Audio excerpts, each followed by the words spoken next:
अस्सलाम वालेकुम dear viewers, क्या हाल है जी? ठीक है। अच्छा जी, मैंने अपने प्रीवियस लेक्चर में आपको एक इलाज के बारे में बताया था और वो इलाज है आरसीटी, रूट कैनाल ट्रीटमेंट। अच्छा, ये इलाज आरसीटी क्या होता है कि बेसिकली ये होता है दांत की जड़ का इलाज। जब कोई मरीज़ शदीद पेन के साथ, तकलीफ़ के साथ हमारे पास आता है तो हम अपने कुछ पैरामीटर्स चेक करने के बाद, यानी उसका एक्सरे लेने के बाद हमें डायग्नोज़ हो जाता है कि भाई इसके दांत में इन्फेक्शन हो चुका है या इसका पल्प जो है एक्सपोज़ हो चुका है। क्योंकि मैंने प्रीवियस लेक्चर में बताया था दांत में दर्द की दो मेन वजूहात होती हैं, एक इन्फेक्टेड टूथ और दूसरा पल्प एक्सपोजर। तो उसमें फिर क्या होता है, हम एक इलाज करते हैं। जब डायग्नोज हो जाता है तो हम एक इलाज करते हैं, उसे कहते हैं आरसीटी, रूट कैनाल ट्रीटमेंट। तो बेसिकली ये क्या है, 3 to 4 विजिट्स का ये ट्रीटमेंट होता है। तो ये कैसे करते हैं, फर्दर मैं इसे इन डिटेल आपको थोड़ा सा मज़ीद क्लैरिफाई करना चाहता हूँ। इसमें देखें जी, मैंने पहले बताया था कि दांत के मेन 3 पोर्शन होते हैं। पहला ऊपर वाला जो होता है उसे कहते हैं एनेमल, फिर डेंटिन, फिर पल्प। पल्प जो है ये मोस्ट इनर पार्ट होता है, सबसे अंदरूनी हिस्सा है। ये समझ लें ये दांत की जान होती है, इसमें से नीचे ब्लड की सप्लाई आ रही होती है ये पल्प में। और अब क्या होता है, जब कीड़ा लगा ऊपर से, उसने एनिमल को खाया, फिर सेकंड पोर्शन डेंटिन को भी खाया। और ये कीड़ा क्या होता है, बैक्टीरियल अटैक होता है, दांत के ऊपर बैक्टीरिया का हमला हो जाना। ठीक है, बैक्टीरियल डिके ऑफ टूथ। इसमें क्या है, जब उस सेकंड पोर्शन को भी उसने खा लिया और जैसे ही वो पहुंच गया पल्प तक, यानी दांत की जान तक पहुंच गया, तो वो यहाँ पर इन्फेक्शन काज करना शुरू कर देता है, यानी आपके दांत में इन्फेक्शन हो जाता है, या इन्फेक्शन हो जाता है या फिर आपका पल्प एक्सपोज हो जाता है, यानी ये जो नाली है, ये पल्प है, ये एक्सपोज हो जाता है। फिर क्या है, जैसे ही यहाँ फूड पैकिंग होगी या जैसे ही ठंडा गर्म यहाँ पर पानी आएगा या आपने कोई फल फ्रूट खाया, उसका कोई बीज यहाँ पर आके स्ट्रक हो जाएगा तो आपको शदीद तकलीफ़ हो जाएगी।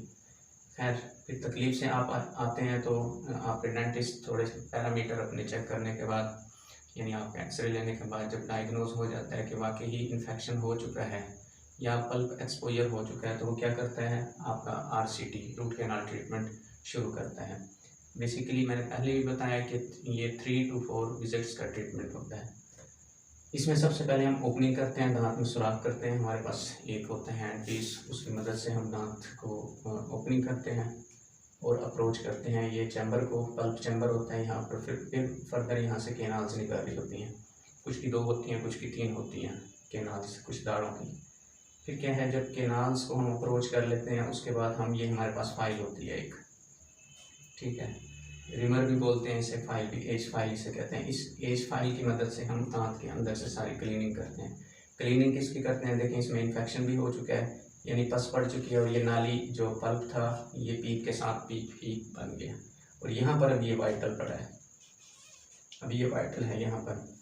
तो खैर, चाहे इन्फेक्टेड टूथ हो या पल्प एक्सपोजर हो, इसका इलाज एक ही है, रूट कैनाल ट्रीटमेंट। हम ओपनिंग करके इस फाइल की मदद से जो इन्फेक्शन को भी क्लीन करते हैं और ये जो इन्फेक्टेड पल्प है, ठीक है, इसको भी निकाल लेते हैं, सफाई करते हैं, यानी पल्प को भी निकाल लेते हैं, दांत की जान भी निकाल लेते हैं जो थोड़ी बहुत बची हुई है, और जो बीच में पस पड़ चुकी है और पस की वजह से ये एपिकल इन्फेक्शन हुआ पड़ा है, यानी जड़ के नीचे भी छोटी सी सिस्ट बन चुकी है, तो इसमें हम क्या है, इन्फेक्शन को भी क्लीन करते हैं। फिर तकरीबन जब तीसरे विजिट के ऊपर मरीज़ बिल्कुल पेन फ्री हो जाता है, तीसरे या चौथे विजिट पर बिल्कुल वो आके कहता है कि भैया मुझे ठंडा गर्म भी नहीं लग रहा, दाढ़ पे दाढ़ रखने से, दांत पे दांत रखने से भी तकलीफ़ नहीं हो रही, और वैसे भी जो एक तकलीफ़ जो दर्द ने मुझे परेशान किया हुआ था वो भी नहीं है, यानी बिल्कुल इन्फेक्शन कंट्रोल है, पेन नहीं है। तो फिर हम तीसरे या चौथे विजिट पर फिर क्या करते हैं, एक मसनूई आर्टिफिशियल एक पल्प डालते हैं, ये इसे कहते हैं गट्टा पर्चा, यानी जीपी पॉइंट होते हैं हमारे पास। आर्टिफिशियल ये एक पल्प होता है, ये हम इसकी, क्योंकि पल्प तो हमने निकाल लिया इसका, अब आर्टिफिशियल एक पल्प डाल के फिर नेक्स्ट जो है तीसरे या चौथे विजिट पर ये आर्टिफिशियल पल्प डालने के बाद फिर हम इसकी फिलिंग कर देते हैं, और ओपनिंग सील्ड विद फिलिंग, यानी जो हमने ओपनिंग की थी उसे हम सील कर देते हैं, किससे, फिलिंग से, यानी फिलिंग कर देते हैं। ये देखिए इसमें मसनूई जो है पल्प डालकर ऊपर से फिलिंग कर दी गई है। फिर फिलिंग के बाद नेक्स्ट क्या होता है, पोस्ट लगाते हैं। ये पोस्ट होती है फिलिंग की मजबूती के लिए भी और फर्दर जो है क्राउन की मजबूती के लिए भी, क्योंकि अभी एक स्टेप बाकी होता है फिलिंग के बाद, वो है क्राउनिंग का। क्राउन होता है फिलिंग की मजबूती और दांत की मजबूती के लिए। तो अब ये क्राउन की और दांत की मजबूती के लिए एक और चीज़ हम पोस्ट लगाते हैं।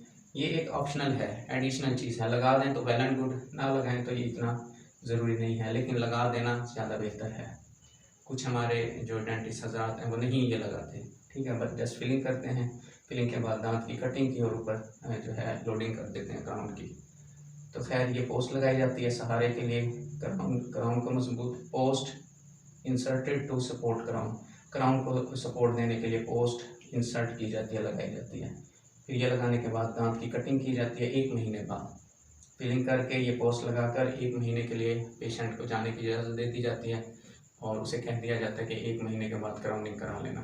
फिर 1 महीना इसलिए कि चेक किया जाता है कि कहीं ये ना हो आरसीटी के बाद फ़ौरन ही पोस्ट आरसीटी कंप्लेंट आ जाए, यानी री इन्फेक्शन ना हो जाए, इसलिए 1 महीने का इंतज़ार करते हैं। अगर 1 महीने बाद इसमें कोई कंप्लेंट नहीं आती, यानी री इन्फेक्शन नहीं होता, तो फिर हम दांत की कटिंग करके उसके ऊपर जो है क्राउन बनवा कर इसके ऊपर क्राउन फिक्स कर देते हैं। इस तरह आपका दांत जो है रिकवर हो जाता है और इसकी फिलिंग भी अंदर महफूज हो जाती है और दांत भी मज़ीद गलने सड़ने से या टूटने से, ज़ाय होने से बच जाता है। तो ये इस तरह ये पूरा एक ट्रीटमेंट है, इसे रूट कैनाल थेरेपी या रूट कैनाल ट्रीटमेंट कहते हैं, ठीक है। ये बेसिकली क्या है, दांत की जड़ का इलाज है और 3 to 4 विजिट्स का ये इलाज होता है। और समटाइम्स क्या होता है कि एक अच्छी अगर आरसीटी हुई पड़ी हो तो वो आपको लाइफ टाइम सर्व करती है, वो दांत आपको लाइफ टाइम सर्व करता है। और समटाइम्स ऐसा होता है कि फ़ौरन ही कंप्लेंट आ जाती है, यानी 1-2 महीने बाद। ये कोई जादू नहीं है, आरसीटी का मतलब ये नहीं है कि ये जादू है कोई, बल्कि एक वो दांत अगर आप पुराने ज़माने में होते, ठीक है, तो वो निकाल दिया जाता है। एक ऐसा दांत जो निकलने की पोजीशन में था उसको बचाने की एक कोशिश की जाती है, कोशिश, ये कोई जादू नहीं है, ठीक है। तो ये दांत जो निकलने की पोजीशन में था उसे बचाने की कोशिश की जाती है और तकरीबन 80% ये कोशिश कामयाब होती है। अच्छी आरसीटी हुई पड़ी और लाइफ टाइम आपको सर्व करती है। और समटाइम्स 20% केसेस में ऐसा भी होता है कि आरसीटी के बाद फिर री इन्फेक्शन हो जाता है। फिर उस सूरत में एक चांस हम और लेते हैं कि पोस्ट आरसीटी कंप्लेंट फिर एक दफ़ा ट्रीटमेंट करते हैं। तो अगर फिर भी दांत रिकवरी की तरफ नहीं आता तो फिर दांत को एक्सट्रैक्ट कर दिया जाता है, ठीक है जी। ये मैंने मज़ीद आपको एक्सप्लेन कर दिया है इस डायग्राम की मदद से कि रूट कैनाल ट्रीटमेंट क्या होता है, ठीक है जी। उम्मीद है कि ये अब अच्छे से आपको समझ आ गया होगा। तो इस प्लेटफॉर्म के थ्रू मैं आपको एक हेल्दी अवेयरनेस दे रहा हूँ। तो मेरी आपसे रिक्वेस्ट है कि अगर आपको ये चीज़ अच्छी लगती है, मेरे लेक्चर्स अच्छे लगते हैं, तो एक तो मुझे आप ज्वाइन करें, मुझे सब्सक्राइब करें और इसे जो मैं मालूमात या अवेयरनेस आपको देता हूँ दूसरों तक भी इसे पहुँचा दें। Thank you so much. अल्लाह हाफिज़।